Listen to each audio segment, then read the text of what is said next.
Shalom Bapak Ibu yang dikasihi Tuhan, jumpa kembali di dalam pembelajaran kita Bible Study Perjanjian Baru. Hari ini kita sudah sampai di Injil Yohanes pasal 4. Di dalam Injil Yohanes pasal 4 ini nanti ada 3 bagian yang akan kita pelajari, yaitu yang pertama dari Yohanes 4 ayat 1 sampai 42 tentang percakapan dengan perempuan Samaria. Kemudian Yohanes 4 ayat 43 sampai 45, Yesus kembali ke Galilea. Dan yang ketiga Yohanes 4 ayat 46 sampai 54 tentang Yesus yang menyembuhkan anak pegawai istana. Nah, Yohanes 4 ayat 1 sampai 42, perikop ini hanya ada di dalam Injil Yohanes saja. Ayat 1 sampai 3 dikatakan, ketika Tuhan Yesus mengetahui bahwa orang-orang Farisi telah mendengar bahwa ia memperoleh dan membaptis murid lebih banyak daripada Yohanes, meskipun Yesus sendiri tidak membaptis melainkan murid-muridnya, ia pun meninggalkan Yudea dan kembali lagi ke Galilea. Mengapa Tuhan Yesus meninggalkan Yudea dan kembali ke Galilea setelah tahu bahwa orang-orang Farisi telah mendengar bahwa ia memperoleh dan membaptis murid lebih banyak daripada Yohanes, meskipun Yesus sendiri tidak membaptis melainkan murid-muridnya? Orang-orang Farisi adalah orang-orang yang termasuk pemimpin agama pada waktu itu. Ketika Yohanes Pembaptis hadir, lalu mulai menyerukan berita pertobatan, kemudian membaptis, mereka merasa bahwa otoritas mereka itu terganggu. Mereka nggak suka dan tentu saja marah pada Yohanes Pembaptis. Artinya, mereka tidak paham siapa Yohanes dan dengan otoritas siapa dia membaptis. Kemudian saat itu murid-murid Yohanes Pembaptis beralih kepada Yesus dan mereka membaptis banyak orang. Berarti orang-orang yang tadinya pengikut orang-orang Farisi sekarang beralih kepada Yesus. Hal ini tentu menimbulkan iri hati dari orang-orang Farisi. Dan orang yang iri hati tentu saja akan berupaya untuk menghancurkan musuhnya. Yesus tahu situasi orang-orang Farisi, makanya Yesus menghindar dengan meninggalkan Yudea dan kembali ke Galilea. Di dalam ayat 4 sampai ayat 8, di sana dikatakan Yesus harus melintasi daerah Samaria. Maka sampailah ia ke sebuah kota Samaria yang bernama Syikar dekat tanah yang diberikan Yakub dahulu kepada anaknya Yusuf. Di situ terdapat sumur Yakub. Yesus sangat letih oleh perjalanan, karena itu ia duduk di pinggir sumur itu. Hari kira-kira pukul 12. Maka datanglah seorang perempuan Samaria hendak menimba air. Kata Yesus kepadanya, "Berilah aku minum," sebab murid-muridnya telah pergi ke kota membeli makanan. Mengapa harus melewati Samaria? Padahal Yesus tahu bahwa antara orang Samaria dan orang Yahudi, mereka tidak punya hubungan yang baik. Orang Yahudi selalu memandang rendah orang Samaria.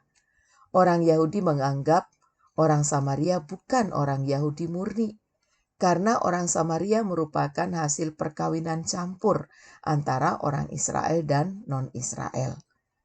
Di sisi lain, orang Samaria juga tidak mau disebut orang Yahudi, karena mereka keturunan Yusuf. Nah, kita melihat bahwa Tuhan Yesus harus melewati Samaria. Mengapa demikian? Ada 3 kemungkinan.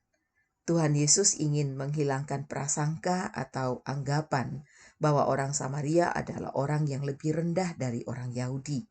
Bahkan dalam bacaan selanjutnya, kita lihat Yesus tidak saja lewat Samaria, tapi dia berbincang-bincang dengan seorang perempuan Samaria. Yang kedua, Tuhan Yesus ingin melewati Samaria karena jaraknya lebih pendek atau lebih dekat ya. Jarak Yudea ke Galilea lebih dekat itu lewat Samaria. Lalu yang ketiga, Tuhan Yesus ingin menyelamatkan orang Samaria juga. Terbukti melalui perempuan yang berbincang dengan Tuhan Yesus banyak orang Samaria yang menjadi percaya. Sebagai manusia, Yesus bisa lelah dan bisa haus. Karena itu, di saat dia lelah dan haus, butuh istirahat. Namun, di jam istirahat, sekalipun dia tetap menggunakan kesempatan untuk melayani. Di saat ada kesempatan, Yesus tidak membuang kesempatan ya. Pelayanan tetap nomor 1 sekalipun capek. Sementara murid-muridnya pergi mencari makanan, dikatakan seorang perempuan Samaria datang ke sumur di mana Yesus sedang duduk istirahat untuk mengambil air. Nah, di dalam ayat 9 kita bisa baca itu, dikatakan, maka kata perempuan Samaria itu kepadanya, masakan engkau seorang Yahudi minta minum kepadaku seorang Samaria? Sebab apa? Sebab orang Samaria tidak bergaul dengan orang Yahudi. Maaf ya, sebab orang Yahudi tidak bergaul dengan orang Samaria. Nah, di sini kita melihat bahwa Yesus minta minum kepada seorang perempuan Samaria. Secara budaya, tindakan Tuhan Yesus ini dianggap salah. Perempuan Samaria itu pun mengerti budaya. Tidak pantas seorang Yahudi minta minum pada seorang Samaria. Di sini Tuhan Yesus sedang menunjukkan bahwa budaya yang bertentangan dengan firman Tuhan itu tidak perlu ditaati. Yesus tahu ada perbedaan antara orang Samaria dan orang Yahudi. Namun, Yesus tidak menghidupi budaya yang tidak sesuai firman Tuhan, seperti orang Yahudi pada umumnya. Pembelajaran yang bisa kita lihat dari sini atau yang kita ambil adalah jangan menghidupi budaya yang tidak sesuai dengan firman Tuhan. Nah, terjadilah percakapan antara Tuhan Yesus dan perempuan Samaria itu. Tuhan Yesus menggunakan strategi penginjilan dengan menggunakan pendekatan melalui apa yang ada di sekelilingnya. Hal itu bisa kita baca di ayat 10 sampai ayat 15. Dikatakan, jawab Yesus kepadanya, jikalau engkau tahu tentang karunia Allah dan siapakah dia yang berkata kepadamu, beri aku minum, niscaya engkau telah meminta kepadanya dan ia telah memberikan kepadamu air hidup. Kata perempuan itu kepadanya, Tuhan, engkau tidak punya timba dan sumur ini amat dalam. Dari manakah engkau memperoleh air hidup itu? Adakah engkau lebih besar daripada bapa kami Yakub yang memberikan sumur ini kepada kami dan yang telah minum sendiri dari dalamnya, ia serta anak-anaknya dan ternaknya? Jawab Yesus kepadanya, barang siapa minum air ini, ia akan haus lagi. Tetapi barang siapa minum air yang akan kuberikan kepadanya, ia tidak akan haus untuk selama-lamanya. Sebaliknya, air yang akan kuberikan kepadanya akan menjadi mata air di dalam dirinya yang terus-menerus memancar sampai kepada hidup yang kekal. Kata perempuan itu kepadanya, Tuhan, berikanlah aku air itu, supaya aku tidak haus dan tidak usah datang lagi ke sini untuk menimba air. Bapak Ibu yang dikasihi Tuhan, jika tadi di ayat sebelumnya, sepertinya Yesus yang membutuhkan air, di sini dialah yang memerlukan air. Yesus memiliki air kehidupan yang menghidupkan. Artinya apa? Artinya sebetulnya perempuan Samaria ini yang membutuhkan air yang Yesus miliki. Perempuan Samaria ini tidak mengerti apa yang Yesus katakan. Pikirannya dia fokus pada yang kelihatan atau yang jasmani. Kita jadi teringat ya kepada Nikodemus di dalam pasal 3 yang lalu. Nikodemus juga tidak mengerti apa yang Yesus katakan tentang lahir kembali. Apa yang menyebabkan perempuan itu tidak mengerti? Karena mereka telah terbiasa menyatakan bahwa Yakub bapa leluhur mereka adalah yang terbesar.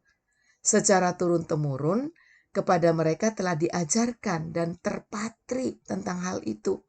Padahal Tuhan Yesus sedang berbicara tentang sesuatu yang rohani, yang tidak kelihatan.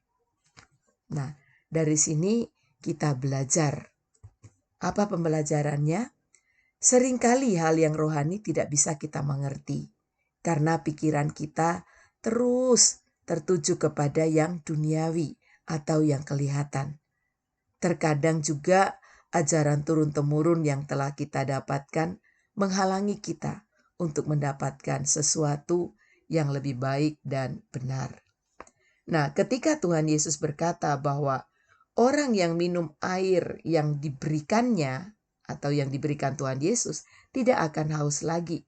Dan bahkan air itu akan menjadi mata air di dalam dirinya yang terus-menerus memancar sampai kepada hidup yang kekal. Nah, mendengar itu perempuan ini tertarik banget ya dan pingin untuk mendapatkannya. Namun tujuannya tetap masih duniawi. Perempuan itu berharap pada saat dia menerima air yang Yesus berikan, dia tidak perlu datang lagi ke sumur Yakub untuk menimba air. Nah, di sini kita lihat apa pembelajarannya. Seringkali perkataan Yesus itu kita terima untuk memuaskan kebutuhan kita secara jasmani. Di ayat 14-19, kata Yesus kepadanya, "Pergilah, panggillah suamimu dan datang ke sini." Kata perempuan itu, "Aku tidak mempunyai suami." Kata Yesus kepadanya, "Tepat katamu bahwa engkau tidak mempunyai suami. Sebab engkau sudah mempunyai 5 suami. Dan yang ada sekarang padamu bukanlah suamimu. Dalam hal ini engkau berkata benar." Ayat 19, kata perempuan itu kepadanya, "Tuhan, nyata sekarang padaku bahwa engkau seorang nabi." Nah, dalam ayat 16-18 kita melihat bagaimana Yesus menyatakan siapa dirinya. Dia adalah Allah yang Maha Tahu. Ketika perempuan itu menyatakan bahwa ia tidak mempunyai suami, Yesus tidak mempermalukannya. Yesus mengatakan bahwa perkataannya benar. Karena sesungguhnya dia telah memiliki 5 suami dan yang ada sekarang padanya pun itu bukan suaminya. Di bagian ini, Yesus sedang menembak dosa yang ada di dalam diri perempuan ini dengan cara yang halus. Yesus sedang mengarahkannya untuk mengakui dosanya. Pembelajaran yang kita ambil dari sini adalah penginjilan yang dilakukan Tuhan Yesus diawali dari pembicaraan tentang yang ada di sekelilingnya, yaitu air. Lalu diarahkan pada kebutuhan perempuan itu akan air yang membuatnya tidak haus lagi. Kemudian dibawa untuk melihat dosa yang ada di dalam dirinya, serta mengakuinya. Ini perlu kita teladani dalam kita memberitakan Injil. Tuhan Yesus tidak langsung membombardir ya dosa seseorang, khususnya dalam kasus perempuan Samaria ini. Tetapi Yesus menegur dengan cara yang halus, sekalipun dari awal dia tahu siapa perempuan itu. Untuk memenangkan seseorang perlu cara yang tidak mempermalukan. Nah, mendengar perkataan Yesus tentang dirinya, perempuan itu mengakui Yesus sebagai nabi. Lalu perempuan itu mulai mempersoalkan tempat ibadah. Orang Samaria menyembah Tuhan itu di Gerisim dan orang Yahudi di Yerusalem. Di ayat 20-24, di situ kita bisa membaca tentang hal ini ya. Dikatakan, "Nenek moyang kami menyembah di atas gunung ini," ya, di Gerisim, "tetapi kamu katakan bahwa Yerusalemlah tempat orang menyembah." Kata Yesus kepadanya, "Percayalah kepadaku, hai perempuan, saatnya akan tiba bahwa kamu akan menyembah Bapa bukan di gunung ini dan bukan juga di Yerusalem. Kamu menyembah apa yang tidak kamu kenal. Kami menyembah apa yang kami kenal, sebab keselamatan datang dari bangsa Yahudi." Ayat 23, "Tetapi saatnya akan datang dan sudah tiba sekarang, bahwa penyembah-penyembah benar akan menyembah Bapa dalam roh dan kebenaran, sebab Bapa menghendaki penyembah-penyembah demikian. Allah itu roh, dan barang siapa menyembah Dia harus menyembahnya dalam roh dan kebenaran." Yesus menanggapi perempuan itu dengan berkata bahwa suatu saat penyembah-penyembah akan menyembah Bapa dalam roh dan kebenaran, bukan di gunung ini dan bukan juga di Yerusalem. Artinya, tempat bukan lagi menjadi penghalang untuk menyembah Bapa, dimanapun orang bisa menyembah Bapa melalui Kristus. Ayat 25, jawab perempuan itu kepadanya, "Aku tahu bahwa Mesias akan datang yang disebut juga Kristus. Apabila ia datang, ia akan memberitakan segala sesuatu kepada kami." 26, kata Yesus kepadanya, "Akulah dia yang sedang berkata-kata dengan engkau." Rupanya perempuan ini paham ya akan kedatangan Mesias. Dan Yesus menyatakan dirinya kepada perempuan itu bahwa dialah Mesias yang sedang berkata-kata dengannya. Mesias itu datang melalui bangsa Yahudi. Ayat 27-30. Pada waktu itu datanglah murid-muridnya dan mereka heran bahwa ia sedang bercakap-cakap dengan seorang perempuan. Tetapi tidak seorang pun yang berkata, "Apa yang engkau kehendaki?" atau "Apa yang engkau percakapkan dengan dia?" Maka perempuan itu meninggalkan tempayannya di situ, lalu pergi ke kota dan berkata kepada orang-orang yang di situ, "Mari lihat, di sana ada seorang yang mengatakan kepadaku segala sesuatu yang telah kuperbuat. Mungkinkah dia Kristus itu?" Maka mereka pun pergi keluar kota, lalu datang kepada Yesus. Setelah murid-muridnya datang, dikatakan pembicaraan antara perempuan itu dan Yesus terhenti. Selanjutnya, apa yang dilakukan oleh perempuan ini? Dia pergi ke kota dan mulai menceritakan pertemuannya dengan Yesus, dan orang-orang itu datang kepada Yesus. Ayat 39-42, di sana kita lihat ya, dan banyak orang Samaria dari kota itu telah menjadi percaya kepadanya karena perkataan perempuan itu yang bersaksi. Ya, perhatikan kata yang bersaksi. Ia mengatakan kepadaku segala sesuatu yang telah kuperbuat. Ketika orang-orang Samaria itu sampai kepada Yesus, mereka meminta kepadanya supaya ia tinggal pada mereka. Dan ia pun tinggal di situ 2 hari lamanya. Ayat 41, dan lebih banyak lagi orang yang menjadi percaya karena perkataannya. Dan mereka berkata kepada perempuan itu, "Kami percaya, tetapi bukan lagi karena apa yang kau katakan, sebab kami sendiri telah mendengar dia dan kami tahu bahwa dialah benar-benar juru selamat dunia." Nah, di sini kita melihat bahwa setiap kesaksian pribadi kita akan membuat orang lain percaya bahwa Yesus adalah juru selamat dunia. Bagaimana dengan murid-murid Yesus? Pada saat mereka kembali kepada Yesus, tentu mereka melihat apa yang terjadi. Mereka tahu bahwa Yesus telah melanggar budaya atau adat istiadat yang ada pada waktu itu. Namun, kita membaca bahwa mereka tidak protes atau tidak memperbincangkan hal itu. Sebaliknya, mereka mengajak Yesus makan. Yesus mengatakan kepada murid-muridnya bahwa yang ada padanya adalah makanan yang tidak mereka kenal. Ayat 32-34 bisa kita lihat itu ya. Akan tetapi ia berkata kepada mereka, "Padaku ada makanan yang tidak kamu kenal." Maka murid-murid itu berkata seorang kepada yang lain, "Adakah orang yang telah membawa sesuatu kepadanya untuk dimakan?"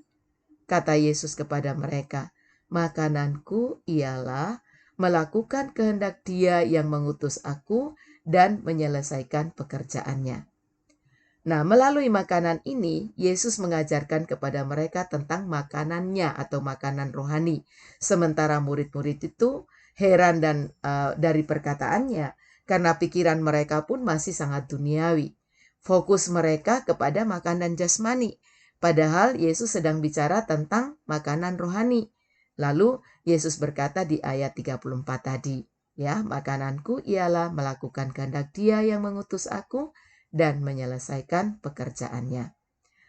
Tuhan Yesus sebagai manusia, dia memerlukan makanan rohani, yakni melakukan kehendak Bapa dan menyelesaikan pekerjaannya. Yesus sedang memberikan sebuah teladan kepada murid-muridnya. Suatu saat, murid-murid pun harus makan makanan rohani seperti dirinya, yakni melakukan kehendak Bapa dan menyelesaikan pekerjaannya. Selanjutnya Tuhan Yesus bicara tentang menuai ya, tentang menuai. Tuhan Yesus bicara tentang penuaian secara rohani tentunya. Akan ada yang menabur dan ada yang menuai. Penabur dan penuai akan sama-sama bersukacita. Dalam pekerjaan Tuhan inilah yang akan terjadi. Terkadang ada yang mulai menaburkan berita Injil, lalu yang lainnya menuai. Tidak perlu ada yang berkecil hati. Karena yang kita lakukan bukan untuk kepentingan pribadi atau untuk kesombongan diri. Yang dilakukan adalah untuk kerajaan Allah. Itu sebabnya Tuhan Yesus mengatakan penabur dan penuai akan sama-sama bersukacita. Apa pembelajaran yang bisa kita ambil dari bagian ini? Jadikanlah kehendak Bapa dan menyelesaikan pekerjaannya sebagai makanan rohani bagi kita. Menjadi penabur atau penuai tidak menjadi masalah. Yang terpenting, selama ada kesempatan, teruslah bekerja untuk kepentingan kerajaan Allah. Lalu kita lihat di Yohanes 4 ayat 43 sampai 45, Yesus kembali ke Galilea. Selesai pelayanan di Samaria, Yesus dan murid-muridnya kembali ke Galilea. Dikatakan bahwa banyak orang yang menyambut dia di Galilea. Karena mereka telah melihat dan menikmati yang telah dilakukannya di pesta. Ya, ingat ya, peristiwa di Kana, Yesus mengubah air menjadi anggur. Nah, dari perikop ini kita mempelajari bahwa mujizat itu hanya alat yang digunakan Yesus untuk membawa orang mendekat kepadanya. Kita harus tahu bahwa tujuan mujizat yang Yesus lakukan adalah agar orang yang melihat atau mengalaminya percaya kepada Yesus sebagai Mesias Anak Allah. Lalu di bagian ketiga, Yohanes 4 ayat 46 sampai 54, ada kisah tentang Yesus menyembuhkan anak pegawai istana. Nah, di ayat 46 sampai 54 ini Bapak Ibu bisa membacanya ya sendiri ya. Nah, dikatakan di bagian yang terakhir banget di ayat 54 dikatakan, dan itulah tanda kedua yang dibuat Yesus ketika ia pulang dari Yudea ke Galilea. Nah, pada bagian ini diceritakan tentang seorang pegawai istana di Kapernaum yang anaknya sedang sakit. Ya, lebih tepatnya mungkin sedang sekarat ya.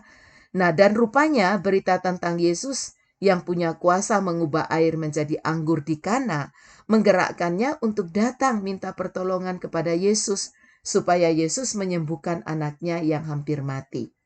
Nah, di ayat 48 Yesus menegur pegawai istana ini dengan berkata, "Jika kamu tidak melihat tanda dan mujizat, kamu tidak percaya."